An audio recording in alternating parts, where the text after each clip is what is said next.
He has every right to blow up on her. He has every single right to blow up on her. You know what? I was I don't know the exact number, but I was looking up 85,000 in today's dollars is like 1.7 million. Like I it was was a kind of wondering that. shit ton of I money. was like, these movie stars and producers can't pull together 85 grand. Yeah, but it was a I little mean, bit you more and than that. I, if we were gonna get like our knees broken, we could pull together 85 grand. I wouldn't pull it together for my knees, but I would pull it together for Margot Robbie. I finally Watched. finally Watched. finally Watched. finally Watched. finally Watched.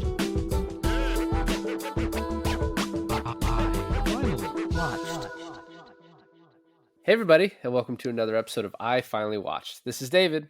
And this is Alon, and we finally watched Babylon. This episode is sponsored by Off Script Clothing, a fashion line by influencer Tyler Budden, inspired by iconic movie costumes that give recognizable versions of movie clothing while staying away from cosplay. Think cinematic streetwear, shirts, jackets, and hats for movies like Blade Runner, Fight Club, and more. Visit offscriptclo.com. That's offscriptclo.com or at off_script.clo on Instagram. Links down below. So are you in? Are you in the hive? I'm going to babble on about Babylon, baby. You know, there's a lot of, I guess, controversy with this movie. Like, a lot of people hated it. And I was just like, okay, that's interesting. I've never seen so much, like, strife over a film, especially like that opening scene. People are like, is this the best opening scene ever to a movie? And then other people were like, well, that movie was complete and utter dog shit. And I was like, how can I be getting like hearing two vastly different opinions about the same film? And then I watched it and I was like, how, not that I thought the opening scene was the best thing I've ever seen ever. I mean, it was good, but whatever. Maybe a little overhyped. However, how could anyone say anything bad about this movie? This movie is great. Yeah, I would say that I was really in for like the first 2 hours, and I still liked it a lot overall. It takes such a dark, crazy turn when Toby Maguire shows up. That's Hollywood, baby. And I even loved his first scene, but the scene where you're going underground, which I now get why you said under the Silver Lake, Yeah. because I had not gotten there when you You had know said what? that. When I said that, I haven't even gotten there yet. Oh wow, okay. But that's such a crazy turn with the rest of the movie. But I still love it. What is amazing about this movie is it's like maybe 6 or 7 huge scenes in a 3-hour movie. Like the way that like I Yeah. was like figuring out how to talk about this, dissecting it. And it is just like the first 30 minutes and then there's just these little points in time showing you what it was kind of like to work during the silent film era and then the dawn of this new era. It also, I still could not figure out what I was thinking of, but that scene where Manny runs outside and he's like, everything's about to change really reminds me of another movie. And I could not place like what I was thinking of When did he run outside and yell that? right after he saw his first talkie. When he's in New York, he goes to the Warner Brothers Theater. He sees a talkie for the first time. Everyone around him is dying laughing. They're into it. They're cheering. They're Oh standing. yeah, yeah, And yeah. he Yeah. runs outside and calls Brad Pitt, and he's like, everything's about to change. And it's like, I think that's like a sort of maybe a cliche moment, although I can't place what I've seen it in. But this movie it has like two kind of really big takeaways for me. One obvious is like, I don't know, there's probably other movies that have done this. I don't know if there's other contemporary movies or what you would define as contemporary movies that go back to this era and like sort of make you care about it and humanize these people, right? Because the people from the 20s, that's over 100 years ago, that might as well be people from like the 1700s, right? Like I don't like I wouldn't feel like I wouldn't feel like I had anything in common with them. And then part of that too, the sort of understated part of this is Manny at one point tells Lady Faye that she's fired and that we have to worry about morals now. And that's because of like the Hays Code that got brought in right around this time. And that vastly changed movies for a period Wait, of. what is that? So the Hays Code was brought in. So to start with, the opening scene after the elephant, you get this really fat guy, right? So who has a woman piss on him and then she dies, which that scene really feels like I don't think she dies.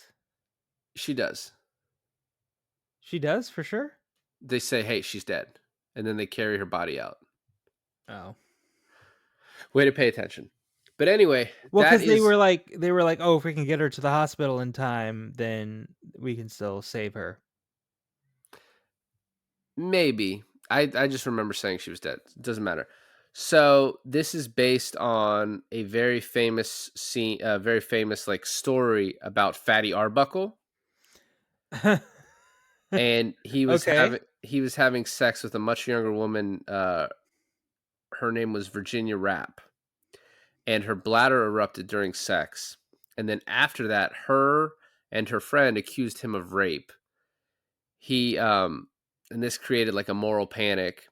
He went on trial 3 times, 2 hung juries, and then an acquittal. And then afterwards, the friend, because at this time Rapp had died, the friend said that they wanted to recant, but they were just waiting for they wanted money from Arbuckle, so they held out, hoping he would pay up. I Because mean, they were. he didn't rape. No, he just it was sex, and he actually like basically lost his career over that. So wait, so then the Hayes laws is what? So after this, William Hayes, he's a right-wing politician and a Presbyterian deacon. He designed a code that banned on-screen nudity, drug use, and reduced, the role of women in movies. So that like from that point until like late 60s, there was no nudity in movies. I thought it had to do with that she was a lesbian. Well, no, that was part in the movie. That's why he tells Faye you can't be around anymore, because there's like we have to have morals now, and like we can't show that type of thing in movies. My point being in saying this underlying theme about like the Hays Code and the morality of this, when you like think back on these people, these movies are so like PG, right? They're so like they're trying to show people in this way that's very like upstanding and moral.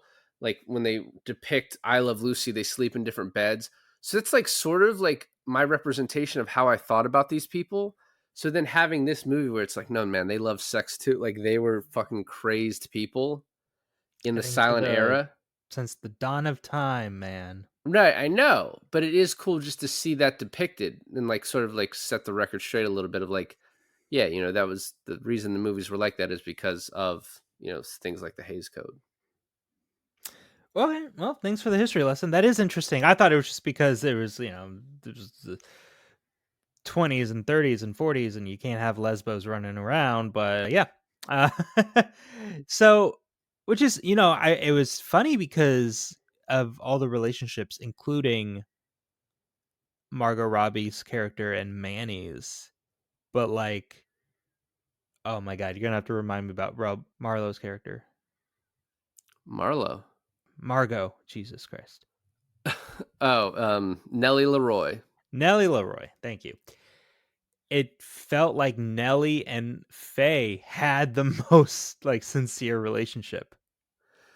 For sure. And also that like maybe Faye was like the best thing for Nellie. Saved her life. Right. Like if she had stayed with Faye, potentially she would have been okay. I mean, maybe. But she did have that addiction, and Yeah, that was tough.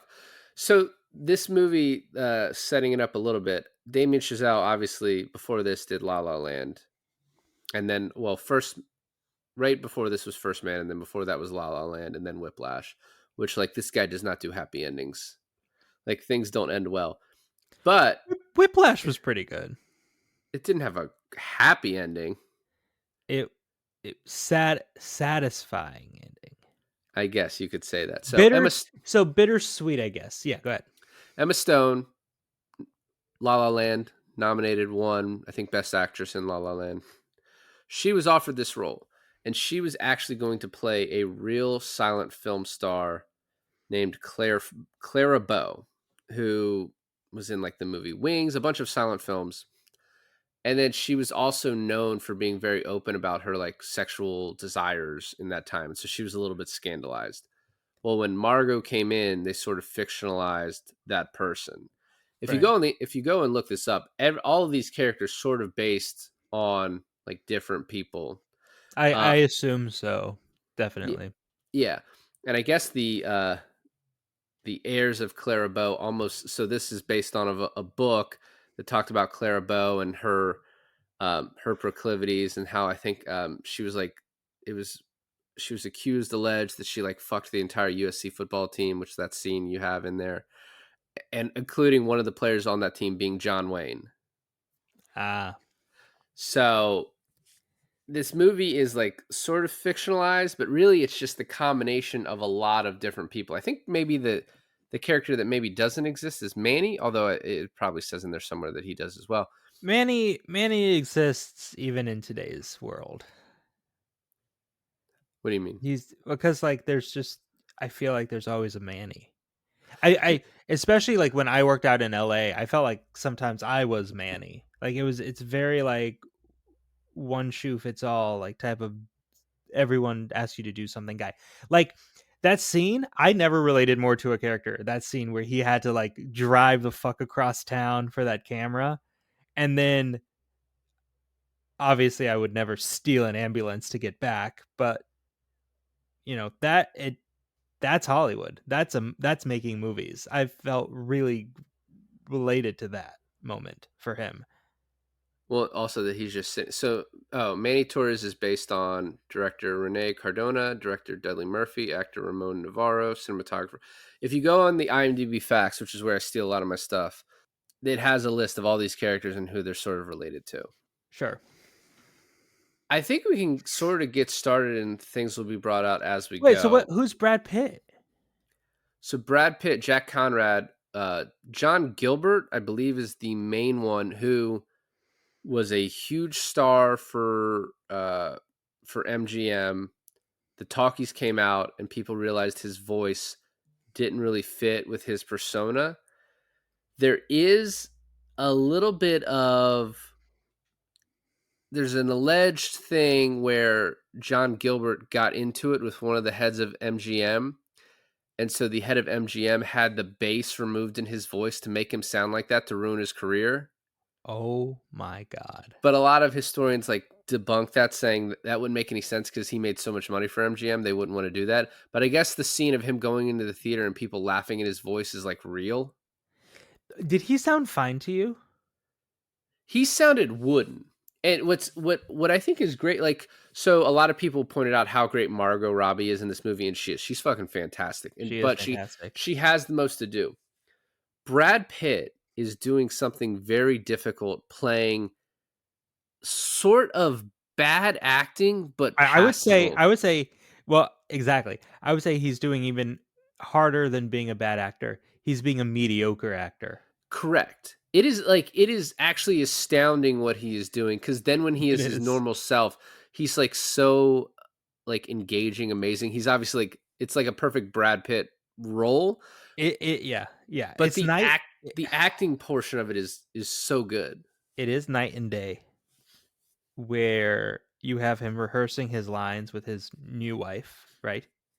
Yeah. And she's giving him notes, and then he takes another call in the room and finds out that his friend killed himself, right? Right. And all of a sudden Brad Pitt's a really good actor, right? Right. Like he went Right. from like cold reading lines and you're like, okay. And then all of a sudden there's just like this look in his eye that you're you know, he's his character. He's not Brad Pitt. He's his character. And it's just this moment where he goes off on like he finds out his friend killed himself, and then he goes and yells at his wife without even explaining to her what he just like the news he just got. I don't know. It was really powerful to me. You know what's amazing is the how much of like the the pussy posse is in this movie except for DiCaprio. Yeah, So I think Lucas that's Haas, true. Tobey Maguire. Yeah. It's like how'd they get those roles? Did Brad Pitt? Also, the guy who plays Manny, is he just kind of like an unknown dude? He is. Apparently, Chazelle said that took the longest to cast. It took like 2 years to find Manny, and he wanted someone that the audience like didn't have a relationship with. So I think he. that was so good. Like such a great decision. Whenever I see someone like new in a movie that is like very charismatic, I'm always like, how is this like the first thing they've done? And then sometimes you're like, oh wow, how is this like the first thing this person's done? And they're like, oh no, they've done a ton of shit. Which he had done a ton of like Spanish language stuff, I believe, from looking at the titles Sure. of it. Yeah. But yeah, he was fantastic in this too. And he's such like an interesting character too, because obviously a lot of his motivation is he wants to fuck Margot Robbie, which makes sense as a motivation. Very relatable character. Yes, 100%. But then a lot of times his actions are like, is he a good guy? Is what he's doing the right thing? Is it, or is he just thinking with his dick? Like, is he doing it because it's the best for her? When he tells Faye she needs to vamonos, like, I didn't mean to say it that way. So when he tells Lady Faye that she needs to leave, is he doing that because it is best for her, or is because it's like, all right, now I have a chance with her again? Right. It's the same thing where he is yelling at Margot Robbie in the bathroom after she snorts coke about like the horrible people, like the horrible rich people. He's like, get your shit together. Well, even before that with the producers, he's like, I want to completely revamp her persona to make it like being able to sell. Is he doing that for her, or is he doing that so he can keep her in the scene to be close to her? That, I mean, I think that's like a little bit unstated purposely, right? Like it's Just your probably view of, both. yeah, a little bit of both. I think he just desperately cares about her on a level of like, because think about it too, is like he has to feel like he has no chance with her, right? But he also never takes that leap, which is like, I don't know, so many like teenage guys could probably relate to that, right? Like, Yeah. I don't want to ruin my chance, so I'll just never take a chance. But yeah, I think it's a little bit of he cares about her and wants what's best for her, but Well, also it's like keep also her to be near. fair, she does like friend zone him every chance she gets. Sort of, but he never even does anything. I don't know. Well, The other because he thing, mentions Jack Conrad, and she's like, "Oh my god, I would fuck the shit out of Jack Conrad," and it just you can see it kind of breaks him a little bit. yeah, but I don't even know if she's aware of that. Also, he is actually told his job is to save her career, right? When he gets that That's huge break. true. When this movie starts, I thought she was going to become a star. I had no idea that he was going to have like the meteoric rise that he did. Right, right. So I want to I get kind of started. love, actually, I love that about this movie is that you're following three main characters, right?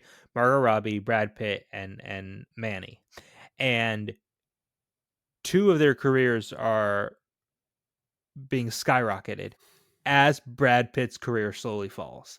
And I think that dynamic between the three of them is so interesting. Yeah, but really in the end, like none of their careers are good. It's also like, Well, they all succumb to the machine called Hollywood. so poetic of you. Thank you. Can we please fucking start? I think we started, buddy. We can start with the elephant. Yeah, I mean that's like a little bit, it's almost like a red herring of what this movie is because it's so overly comedic, but then there's other parts that are so funny. Like we're gonna eventually get to my favorite scene in the movie. I think there's just like the fucking perfect scene. Someone did point out that an elephant can just walk up that hill. Like it's actually stupid to like have it in the truck. You can just like lead it. Yeah.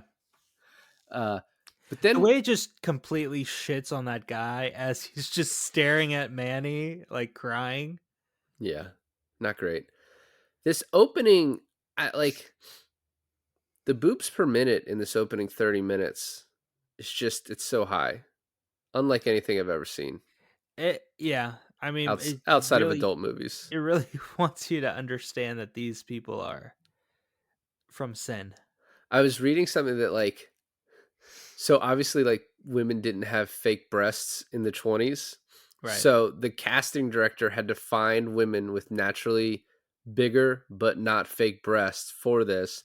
And also women didn't generally shave, but that part was impossible, so they had to have bush wigs that they wore Wow. for that. There also just a ton of dicks, although those were more out of focus and in the background. Not very impressive, any of them. Babylon, more like Sodom and Gomorrah. Hmm. Hmm. Hmm? What are you Hmm? doing? You're like you're like writing the fucking headlines for the papers that spin in like in black and white. Yeah. Yeah. So, that opening, the whole opening 30 minutes is great. So great that I didn't even realize it was a cold open. It wasn't one shot, right? I'm not crazy. I think there was a lot of oneers, which like I got a ton of like, first of all, like, Eyes Wide Shut, right? Because of just like you going into different rooms and people are just fucking with masks on. The Fatty Arbuckle piece was so much like Boogie Nights, even to the point of like, the fat guy's like, I did it, I'm so sorry. And Flea is like, this fucking idiot, like kicks him. Yeah. It, I mean, that totally reminded me of Boogie Nights. And Boogie Nights used a ton of like oneers. So I think there were a ton of oneers in this. And Not the Damien, whole 30 minutes was but one. not the whole thing, obviously. No, that wouldn't make sense. Damien Chazelle loves to do that type of filmmaking, right? Where he does Oh, like for kind sure. of crazy shit with the camera. So it makes sense. There's also, Brad Pitt's entrance with Olivia Wilde, which she's in it for 30 seconds. And she's like, talk to me in Italian one more fucking time. Yeah. And he's going to. The the through gag of how many wives he had is hilarious. And like you never know when one's gonna leave and a new one's gonna show up. He has a type for sure, though. Well, I think he makes them angry. If you're talking No, no, angry no. women. Not angry women. No, like tall brunettes. Yeah. I also thought we were never gonna meet Mr. Wallach because they sort of just kept, saying, "Oh, Mr. Wallach, Mr. Wallach." Because when the woman dies, he's like, "We'll use the elephant to as a distraction to get the dead girl out." And he's like, "Oh, Mr. Wallach, it's only 2 a.m. Mr. Wallach wanted to save that for the end." I was like, what? Like, how late does this thing go?" Well, who ends up being Mr. Wallach? It's the guy from Curb Your Enthusiasm. Oh, the big studio head guy. Okay, okay. Yeah. By the way, I was looking through the cast. Kaya Gerber is in this, and it's as Starlet. I was like, what? I don't remember her at all.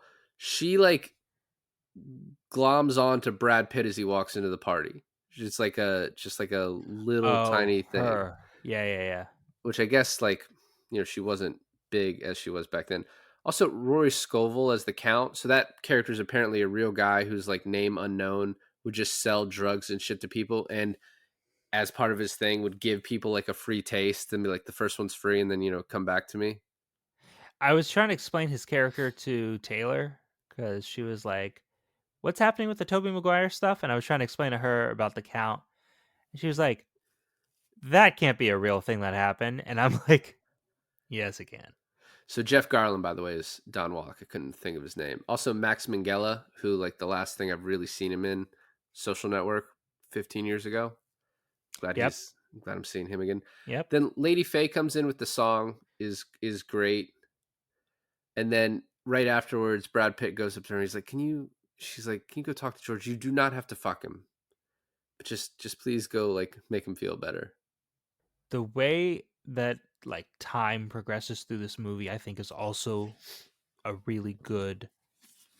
good way it's done is that you spend the whole night at this party until morning, right? But there's like this little time cut where everyone is either passed out or relaxed a bit. Yeah. You have Manny doing his job all night long, and then he looks over and there's Margot Robbie at the poker table placing bets she can't cash out. Total And foreshadowing that I did not realize at the time. of course, and she leaves. She opens the door, she walks out, and it's sunrise, right? Yeah. You got people passed out everywhere. And she pulls away in her car, she crashes it again, right? Her entrance is great. She comes in, she crashes the statue. She's like, "Who the fuck put that there?" As she's leaving, she's backing out, and he looks worried. She's like, "Don't worry, it's not my car." Drives off. What the Yeah. fuck, right? And I thought, that's the cold open. No. In fact, it leads to Manny having to take Conrad back to his house. You think Falls in he's the passed, pool. right? Falls in the pool, has this whole thing, and then he goes, "I like you. You're coming to set with me tomorrow," which was that day, Yeah, like an hour later. right? And that's the cold open, and it makes more sense that that's where it ends, right? Because that's the start of everyone's journey.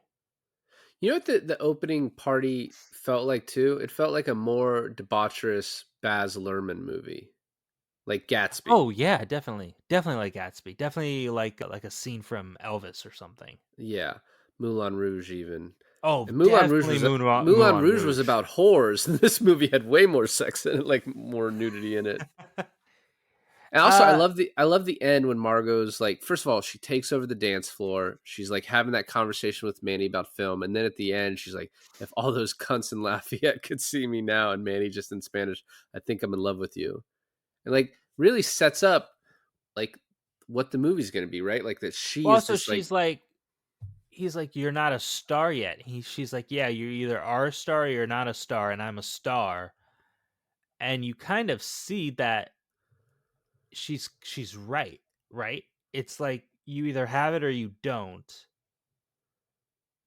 and you make it your for yourself or you don't make it at all. And she really makes it for herself, right? Because that girl dies.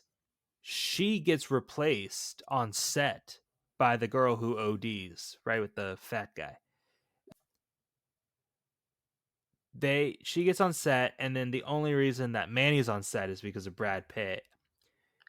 You have these two vehicles of plot kind of going hand in hand. At this point, I am way more interested in what's happening with Margot Robbie. With like, first of all, female director, female director, right? which is based on a true. I love her introduction. So her and her assistant director, whose name I'm not going to be able to pull up that quickly, but he is in a movie we are about to do. Oh, PJ Byrne. Damn, I'm good. Max in the movie, and Olivia Hamilton is the female director. PJ Byrne is in Wolf of Wall Street playing a somewhat similar kind of crazy Oh, I character. remember him. I remember him. Yeah. Yeah. So like he's fucking fantastic. And spoiler to my favorite scene, but is the first scene with Margot where she's actually acting in a talking movie. That's my favorite scene in the entire No, movie. it's awesome. It's amazing. And And him like, if one more person fucks up this scene. uh Yeah. it, I'm gonna go we'll go over it more when we get there. when she is like really ridiculed when she first walks up there because she's, she doesn't have tits, no What about the tits. tits? What about the tits? And the director's like, okay. Yeah, that, and then also they have her in this like ridiculous clown makeup at the start, and they're No, like, she did it. "Oh, she did it." Yeah, because they're like, you don't know how to do your own makeup, and then they send her to go fix it because it's showing how green she is. She doesn't know how to do anything Oh, because she I didn't shouldn't be understand that here. she did it. Okay, okay. Well, then she gets up there, and they have like no faith at all. And I love the blocking too. They're like, okay, so you walk up there, you flirt with them, and you walk over to the bar, you grab a drink, you run dance, jump on the bar, and dance. Can you handle all that? Yeah, You're so incompetent. Can you do that? Right? She does it, and she does it her way. Right? She does it in this way that she actually starts taking shots and stuff like that. And I love the director. She's just like kind of letting her go at this, like kind of witnessing, like, okay, this is interesting. What's the next move? Right? right. Then it's the crying, and I love the line where it's like, "Oh, you expect her to cry? No, go get the glycerin. She's from a whore from Jersey. You think she can cry?" Boom, she cries on cue every fucking time. And then, of course, like, I think another foreshadowing thing is like, "Oh, how do you do that?" She goes, "Oh, it's easy. I just think of home." Yeah. And I think that is like a tragedy kind of mix, like hidden in this really entertaining scene, that as the audience we're just so enamored by this. But then she like puts that line down and it's just like, oh, okay. And then we see, not really explicitly said, but we see her mom later. Well, not only do we see her mom later, we see how she's living in that shithole. Yeah. I think that's even before set, right? Like that's on her way Yeah. to the set. Yeah, they do this thing where they show everyone's like next day, right? They show where she lives, where Lady Faye has to do that thing where she signs an autograph because the guy's shirt gets ruined.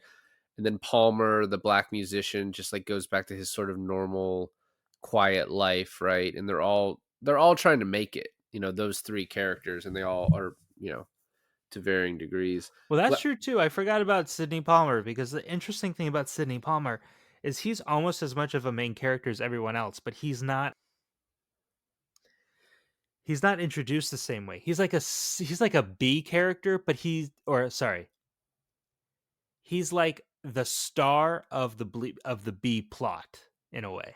what we haven't really talked about, talking about Margot Robbie in this. I just love seeing all of these sets stacked one next to the other, all of these things being filmed at one time, like the amount of product they're putting out, like rivals like the shit that Netflix puts out right now. You know what I mean? Like how much content is being put, like, filmed at Oh, one okay. time. So you understand how they can do that, right?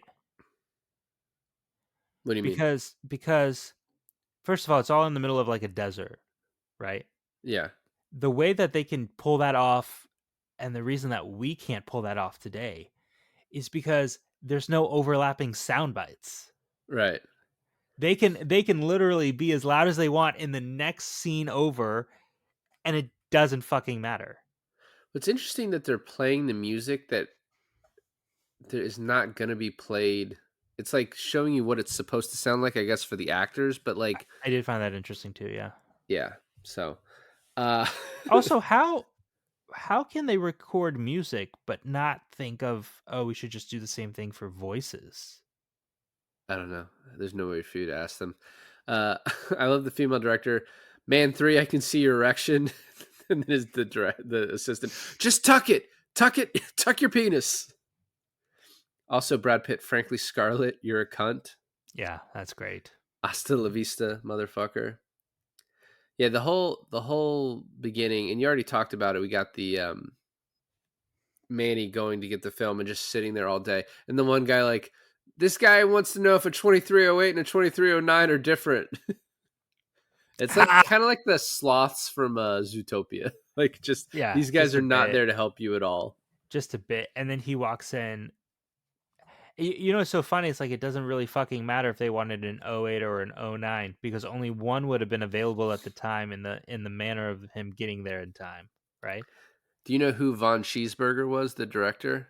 No, It was Spike Jonze. like in the movie. Yeah. Oh, Yeah. I was like, I recognize him. And he's like, hasn't directed a ton, like as much as you would think. And then is like, plays these bit parts. Like he was in Moneyball. And then this, it's just funny to see him. I love Brad Pitt's like interaction with him. And then Manny having to deal with, he's like, hey, these are just junkies from Skid Row. And they're like, we're going to stab the first motherfucker that comes over here. And then you just see him with a gun on a horse. And Brad Pitt's like, see, Manny can handle it. yeah, man, he's great. I love that. I love that too. And then And the way he Samara comes Weaving. over the hill. Oh yeah, Samara Weaving is the actress that Margot Robbie's character kind of one ups. And fucks. Though I was like, why is she getting surgery? I didn't understand it. And then the newspaper explaining it was like, oh, that's so smart. For why? So she got the surgery, so the movie had to be delayed. And Samara Weaving's character was putting all the money up, so she lost all her money. What, to me, Margot Robbie didn't look any different before or after the so-called surgery. I think it was fake. Yeah, I what almost think it the was like change? fake. Oh, Yeah. okay. You know what's funny too is Margot Robbie and Samara Weaving kind of look similar. I think that was the point of having them both on there. Yeah, that makes sense too. The ambulance coming back over the hill and delivering the camera on time, along with the explosions and the sunset and the butterfly landing on the shoulder and everything like that. That was my favorite moment of the movie because working on set, and sometimes I really do miss it, but there is nothing better. There is literally no better feeling in the world than when everything is about to go to absolute shit and somehow it works out and you get that shot and the director yells cut and the sun sets and it's like it's the best feeling in the world. LA, baby. I like too, they get the camera back there, Manny gets it, everyone's thanking him, and then Brad Pitt is just drunk as fuck.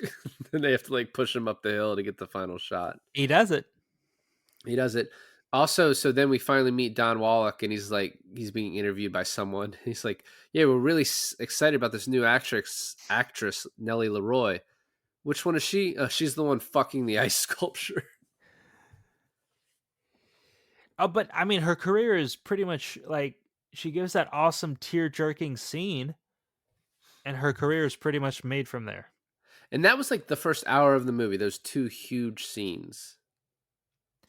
You're right, I guess the party scene and then the movie On sets. set, yeah.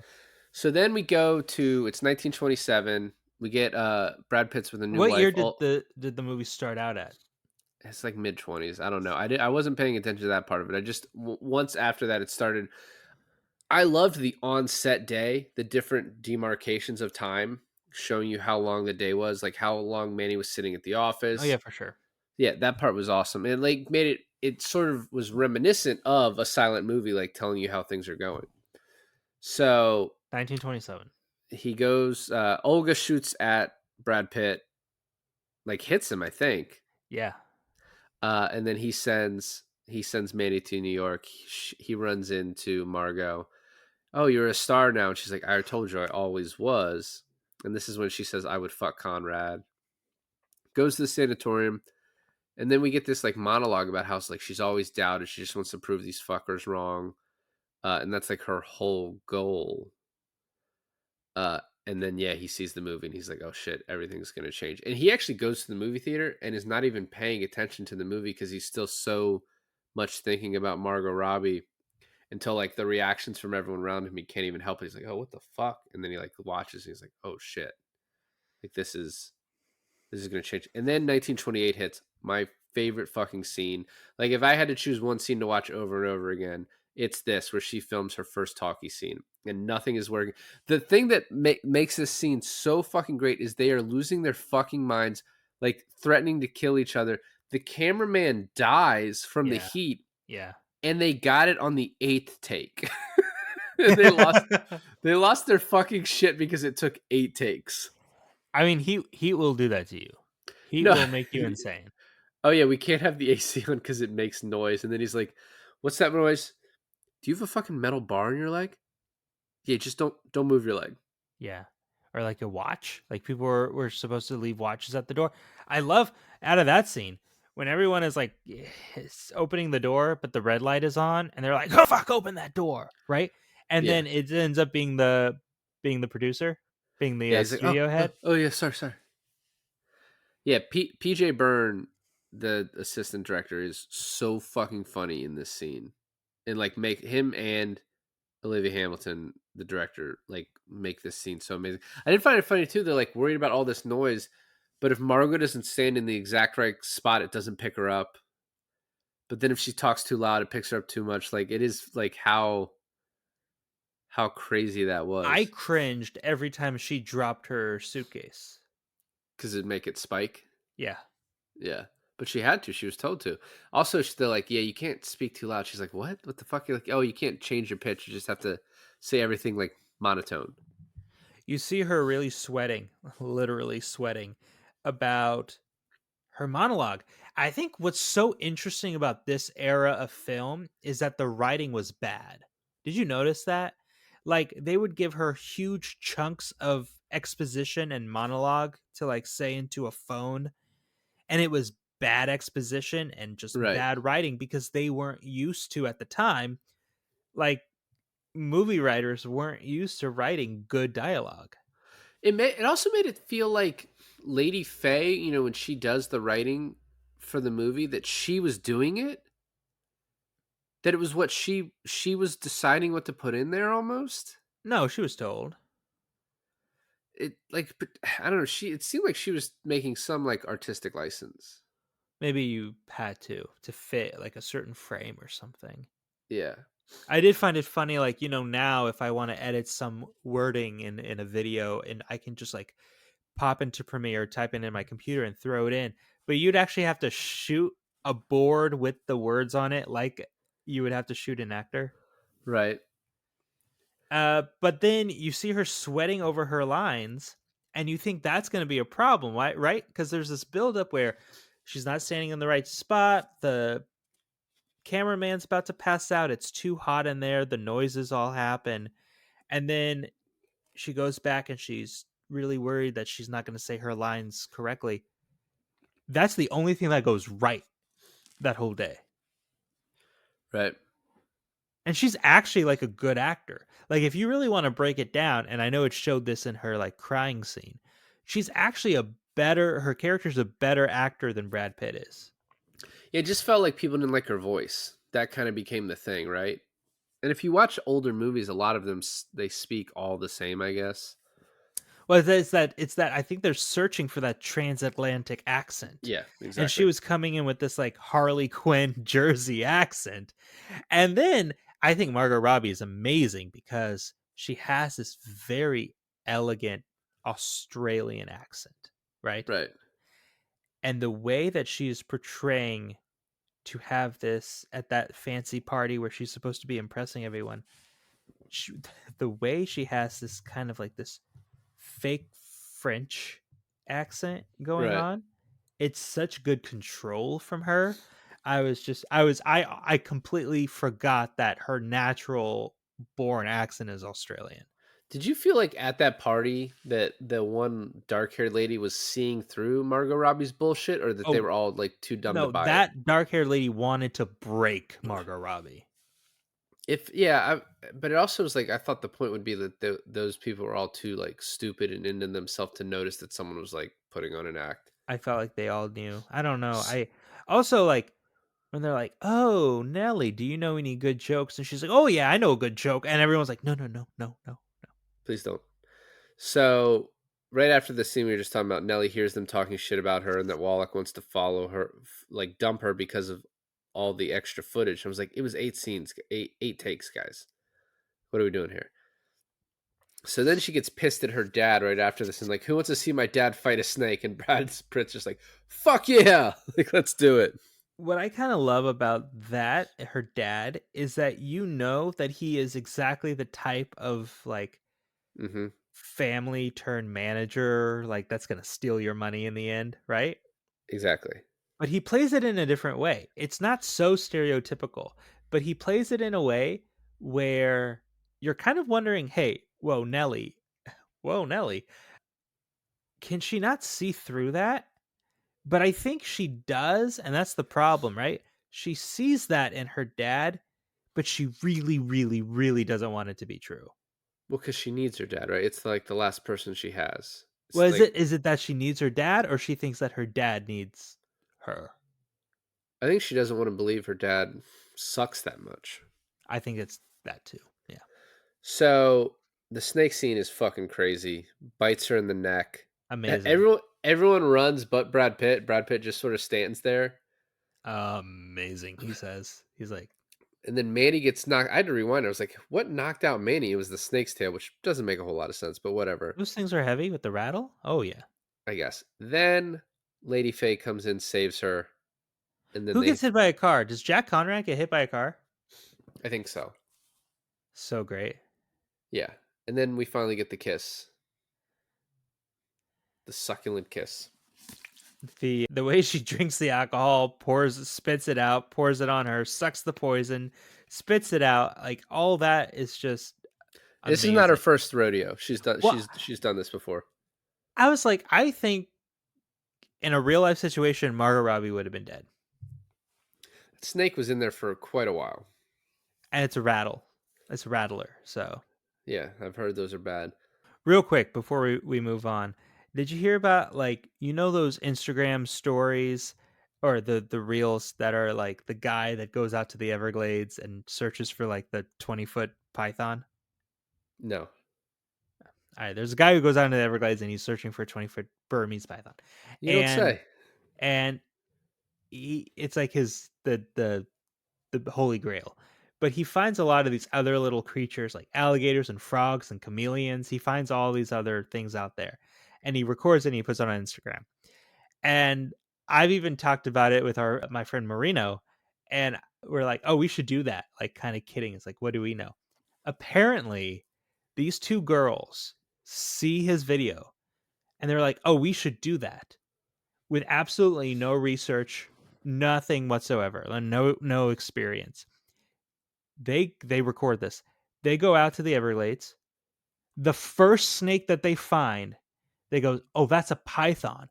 She grabs it with her hand. It turns around and it bites her. It's a water moccasin, Oh God. and she almost dies.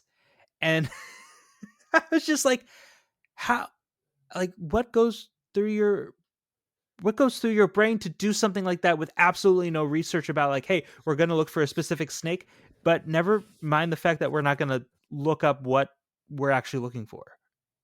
Yeah. At this point, you can like use your phone and AI to be like, "What is this?" And be like, "That looks like." Yeah, it's true. So it's at this point where like Manny sort of goes into the role of being a director type thing, right? So we have the singing in the rain scene, and Manny says to Palmer like, "Oh," or is it Palmer says it to Manny? Like, I think the cameras are pointed in the wrong direction. Basically, like, you should have this band on film. Like, that would make a great film. Palmer says it to Manny. Yeah. And then after this, Kinescope asks him to come back. Flea, by the way, just like playing a pretty like cool role in this.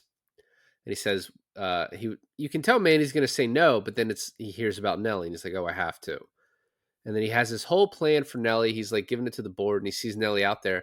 And I almost thought Nellie was going to be like, you're going to fucking change me. But she's like, no, please help me. You know, I'll do whatever. But like, she's not willing to do whatever because the party happens like very soon after this. Like, we find out Eric gets killed and he gives that whole speech to his new wife, who's a Broadway actress, just like eviscerating her. So, you know, that marriage is over. But he goes to this party, and this is like My Fair Lady, right? They're like, we're going to fix you. We're going to get rid of your accent. We're going to turn you into a proper lady that these people will fund the movies, I guess. And she couldn't behave for 1 hour, which just kind of shows you like her ending has to be tragic, right? She couldn't put on and it's like, not like these people were even that bad, right? Like, the one guy was grabbing the girl's ass, but I was like, I don't even know, like, do you know what their relationship is? Like, No, he was grabbing her ass.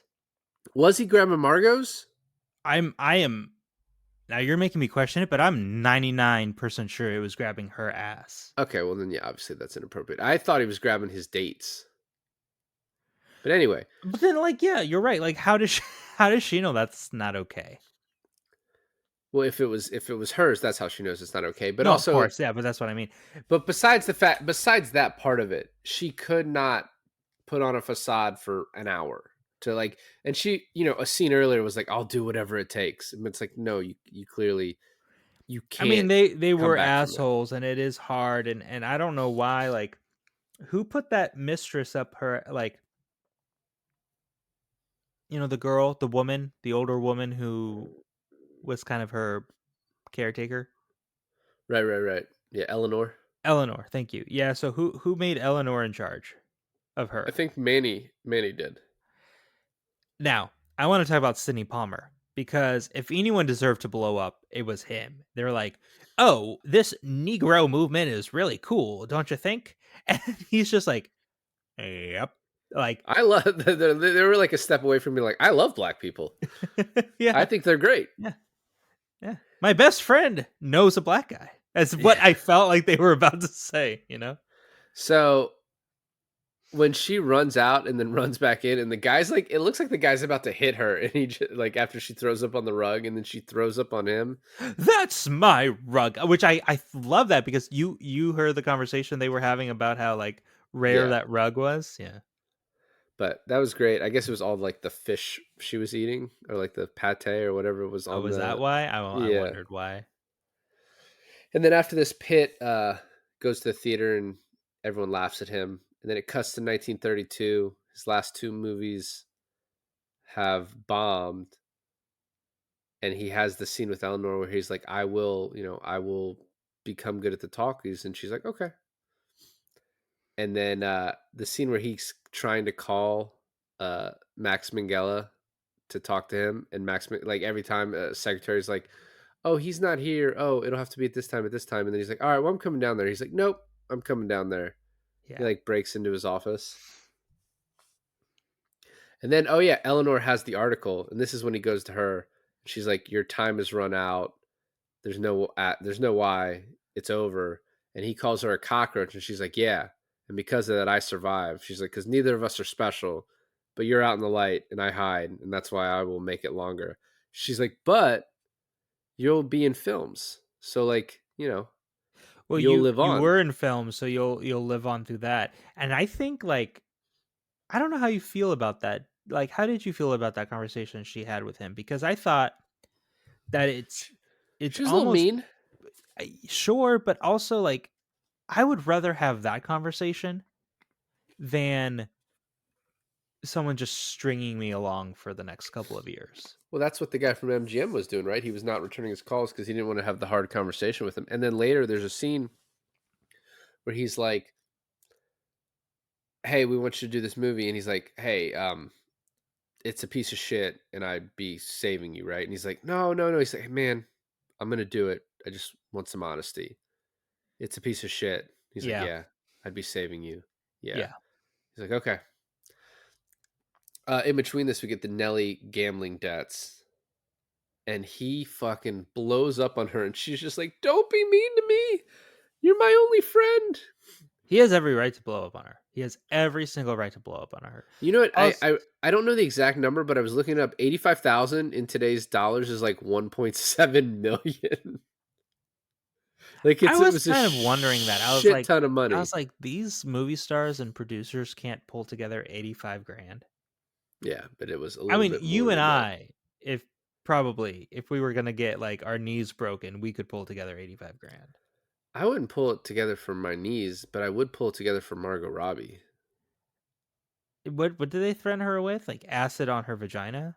Yeah, upper. Yeah, up That's it. pretty bad. That's pretty bad. I Not mean, great. Yeah, to be honest, if we sold like together, if we sold our cars, we could probably have close to that. just maybe in my movie collection I could get somewhere. Just your physical media collection. I'd be like, Yeah, if I listen, sell it some takes eBay. Pokemon cards, it's got 85 grand on eBay sales take a while, so I cannot get it to you next week, but I will get it to you. it. So he's like, "I'll fix it." He talks to the guy on set, and he's like, "Oh The yeah, count, yeah. the count." Then Manny goes to tell her like, "Hey, we got the money," and he finds her doing coke. Yeah. And before we get to the Tobey Maguire scene, Brad Pitt on set just sort of like talking to the makeup guy, like, "How many movies have we done together?" And he's like, 82. And he's just like appreciating it. Like, this is his last hurrah, right? Which foreshadows him killing himself. I guess I didn't see that at the time, but he is literally just looking around like, this is a great thing that I got to do. Ah, yeah. I like that scene where he delivers his line, the director says cut, comes up to him and he's like, "If you could just do it with emotion." Ah.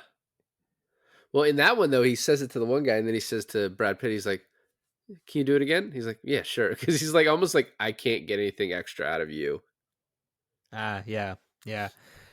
Man, it is like depressing though, right? Like he feels like he's used up, worthless at this point, and then just off himself, which he took his friend offing himself pretty hard. Yeah. Yeah. So Toby Maguire looks fucking crazy. I have ideas for a movie. A kid turns out he's a 50-year-old like dwarf. Uh Wyatt Earp was a full-fledged retard. Yeah, it's pretty good. I mean, I think everyone in Hollywood has had a conversation with someone like this, where it's like you mention, "Oh, I'm in the picture business," and they just want to tell you their ideas. It's like absolute cringe.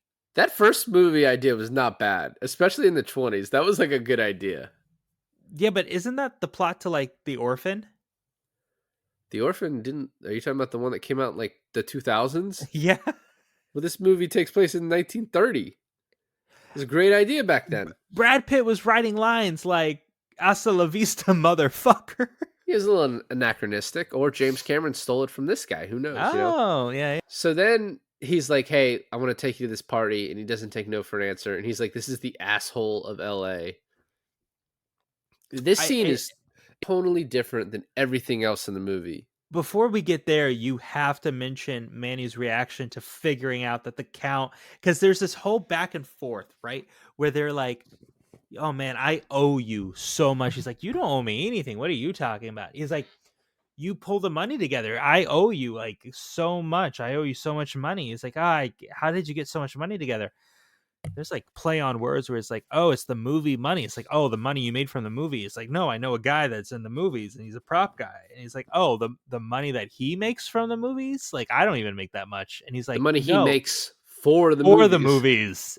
And then Yeah. he realizes that they gave the gangster prop money, and the reaction, like the absolute panic and fear that Manny is having right now, I was like, this is the worst part of the movie. Because Yeah. at this point, you don't know what's going to happen. And doesn't Toby Maguire play it like he always? I know, like he didn't, but he plays it like he always knew the money was fake. I think you have that sort of anticipation because he's like, oh, let me take you down. Oh, we're going to go deeper. We're going to go deeper. We're Not going to only go were we going to deeper. go deeper, we're going to take the bag of money you just gave us with us. Yeah, right. And then he's throwing 20s at the strong guy, which is like, that guy could be in movies, right? And then he fucking eats the rat, which was disgusting. And then the water hits the paper. And I don't I know, hate it. I hate it. did all these people work for Toby Maguire? Because they immediately turn on Manny. When Manny pulls out a mace and kills Ethan Suplee with one shot to the neck, and Well, then no, because everyone I think those people just saw that they witnessed a murder. and they have just a code of honor. Like a lot of bad shit happens down here. That's true. I'm surprised. Yeah. Yeah, but they all knew that guy. So then they chase after him. He lets the alligator loose, runs away, still like almost gets shot at in the car, and then immediately like goes to get Nellie. And this is sort of leads to the end of the movie. It's funny. He like tells Nellie they have to leave. They end up at this little party where he's like, "I'm in love with you. I want to marry you," and she's like, "Oh, you want to marry me? Okay, we'll get married." It's like this sweet, sweet scene. And you're almost lulled into this like false sense of like this is how the movie is going to end. From that point on to the end of the movie, I was just worried someone was going to come out of left field and just shoot them in the fucking head.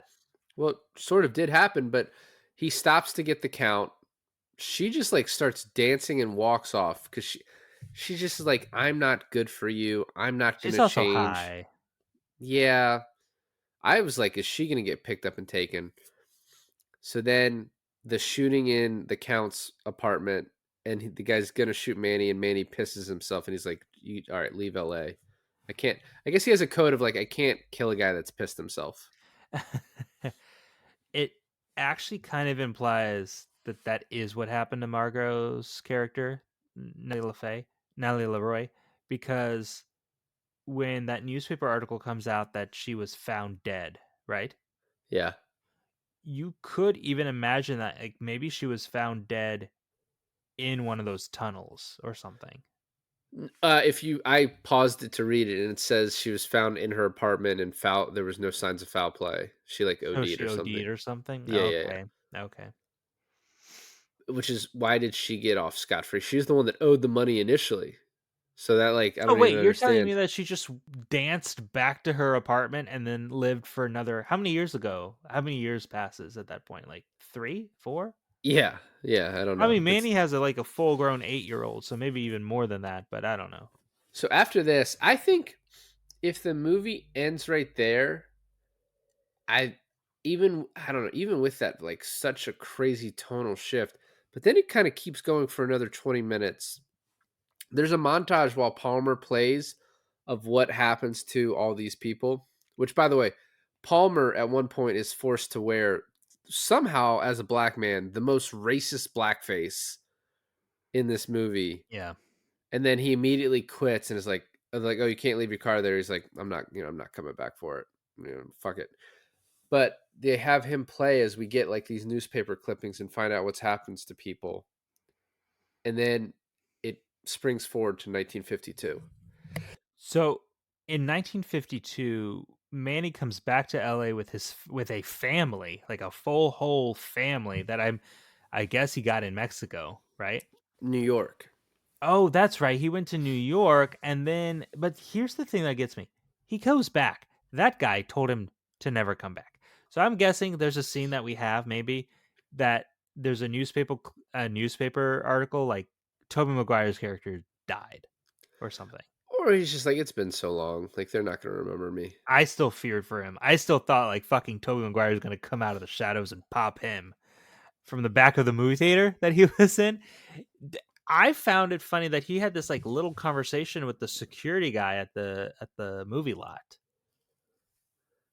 He's like, "Oh, I used to work here. How do you like working here? Oh, I like working here. They make anything good lately? Oh, whatever, like small talk." I also found it funny that like they're both Hispanic. There's some like camaraderie there, and they're like, "Oh, we made it, buddy." I don't know. There was something there. I thought maybe I'm reading it in a little bit more than needed, but let's get to the movies. He's watching the movie and he's almost like it's watching his whole life story play out. Yeah, and he's also one of the movies he's watching is like a scene that Nellie Leroy was supposed to have too, or what you know what I mean? Like it's a based off of that. So and then he's imagining all the stuff he saw her do, all the stuff he saw Jack do. I thought that part was cool, and then it starts to go even more into just like other movies, The future of movies. and it pans across the entire audience in the theater and back up to him. What did you It's very think about that? Like it going into like such the like our present day movies, but for him it was movies, 60, 70 years into the future. Do you think that's for us or do you think he sees that? Like he's watching the movies and it's like he sees I want to say like not literally but spiritually he sees the future of film. I didn't take it that literal. I thought it was sort of an like I didn't hate the ending. I thought it was a little bit unnecessary. Mm. I think it was just, Chazelle like loves movies, right? Like La La Land and this. So I think it's just him like kind of a love letter to movies. I just That's what don't I felt the whole movie was actually. well, this and La La Land are, right? With sort of Well, like it wasn't La La Land more music and jazz. yeah, but she was an actress. That's true. Whiplash was just music. That was jazz. Do you like jazz? Yeah, like jazz. What about what's that other one he did? First Man. That's about astronauts. That's a It's a yeah. little I don't know where little, he's going with that. little departure there. Yeah, I the movie does tail off in a direction starting with Tobey Maguire where I can see why people are like, "What the fuck just happened?" But I even with that diversion, the first 2 hours 15 minutes or whatever, I loved so much Same. that like I didn't hate the ending. It just but I was like, we could have ended this 20 minutes earlier, made it a tighter movie. I don't think so. I don't. I think the emotion that you feel in the montage at the end and everything of Manny coming back with his family and everything like that. I think that was meant for you to feel along with the previous 2.5 hours of the movie. Do you think he's crying because he's like, I never got to fuck her? I'd cry. Yeah. I'd cry. So, A little bit of fun facts. I only got 2 left because I've said a lot of them. Margot Robbie admitted she used the body double for the boob, so that's not hers. For the what? For the boob flash. She I flashed a don't remember a boob. boob flash. Were you paying attention to the opening? I Like thought I was. when she's filming and she's trying to make all the men horny in the bar when she's doing her first scene, the silent scene. Yeah. She flashes one of the guy, but it is literally the camera is just the box around her breast, flashes and puts back. Yes, but I mean, I've seen Wolf of Wall Street, so I was just like, okay, whatever. You just imagined what it actually would be I like. just you've seen them once, you've seen them all. Yeah. And so Jack Conrad appears to be John Gilbert, a leading MGM star of the 20s. His soft voice, many apparent talkies revealed that his soft voice compared to his dashing on-screen persona was a problem. He had a drinking problem and died by a heart attack in 1936 at the age of 38. So he didn't walk into a bathroom and shoot himself in the head. No, so I told you that like there was a lot of like characters. It was sort of an amalgamation of characters. There was a guy that killed himself because of parts. I don't. It wasn't this guy though. Hmm. I overall really enjoyed this movie. I like Damien Chazelle's movies. I have not seen First Man, but I've seen the others. And there's just so many different scenes. It's the construction of this movie is so interesting because there's these such huge distinct scenes, right? Like the 3 big ones that I really think about. Obviously, the 30-minute opening, the first time you go to the Kinescope Studios where they're doing the silent films, and then the first talkie film with Margot Robbie. Like there's these big scenes that are like so interesting to watch each time. You could just watch that little bit if you like had time, right? Like you couldn't watch the whole 3-hour movie. It is just such an interesting ride, and I normally don't like these movies where you like it's we're going to do Wolf of Wall Street in December, and it's not like my favorite because it's these movies where like you see the rise of these people and then the fall. Like I hate like people getting shit on for like the last half of a movie and me just like having to wallow in that. Yeah. But for like, I don't know, this movie is just so interesting, and there's so many like interesting things about the movie. For example, like when Manny leaves out of town, he's like screaming for Margot Robbie, like Nelly, and then like how beautifully shot it is when he like turns the corner and drives out of town. He's like, I have to give up on her. Also makes me think, did he quit his job as like a producer for Yeah. Kinescope? Yeah. Did he give them a letter, or did you just he's like a no call He no got the show? fuck out of there, dude. I He know, doesn't but want he his didn't even tell anybody. acid pussied or whatever, man. Yeah. But I think the movie is just so beautifully shot. It's such interesting like scenes. Yeah. And like even the ending that is weird, I like. It just feels so out of place. It's almost episodic, right? Like the movie is so long, you could almost break it up into 4 episodes and watch them in that sort of way. You need to do yourself a favor and watch The Studio with Seth Rogen. You would love it. You would love it. You would love it. You would love it. Especially everything you just said about this movie right here. You should. But one thing and the reason I think of The Studio with this is that you live in these moments of time, and when you watch a movie, pick any movie, you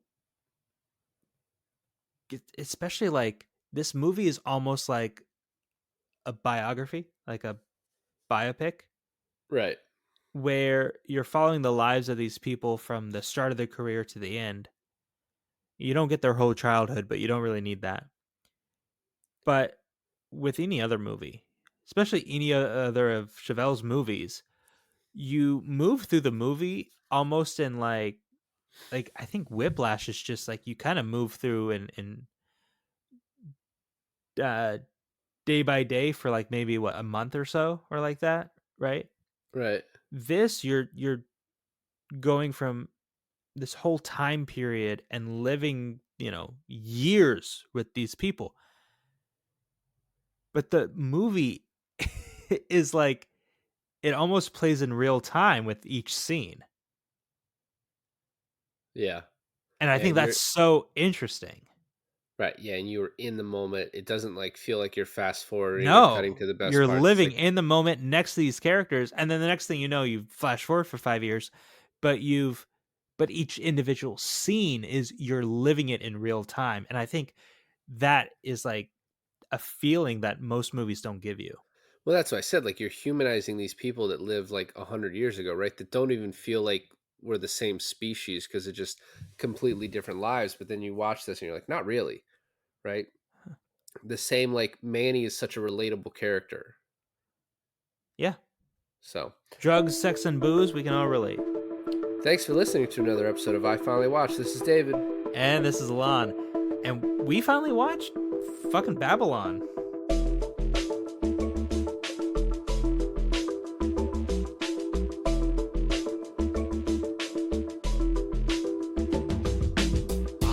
Finally. Watched. I finally. Watched. I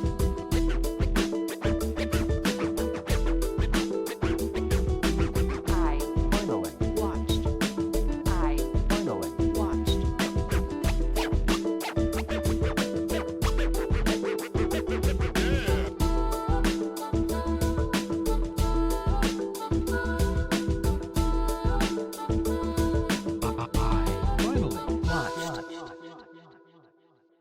So I'm perusing the Criterion section, and this couple starts looking at the Criterions too. I would guess they were probably like mid-20s, and they're flipping through the Criterions. And I'm like, all right, I'm going to ask them. Do you listen to any movie pod? No, that's cringe. I'm kidding. What I did ask them instead, though, was if there was one movie that they could recommend me, what movie would it be?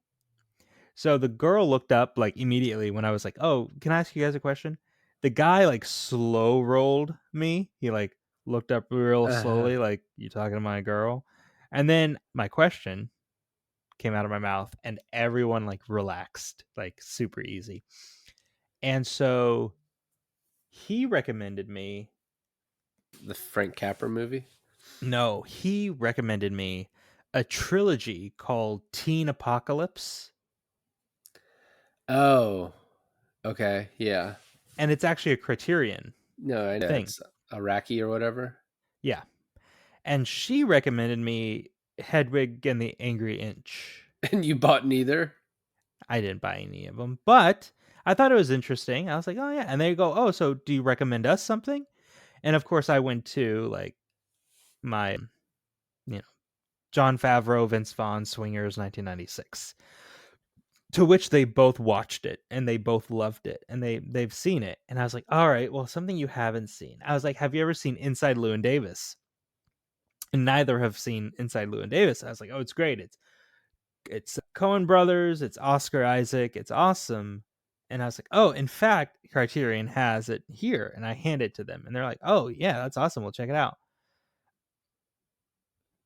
And yeah, I did not. But I took a picture of it. I'm like, first of all, the normal teen apocalypse thing on Criterion is $70, and the box set is $100. I'm not gonna drop that off of one dude's recommendation.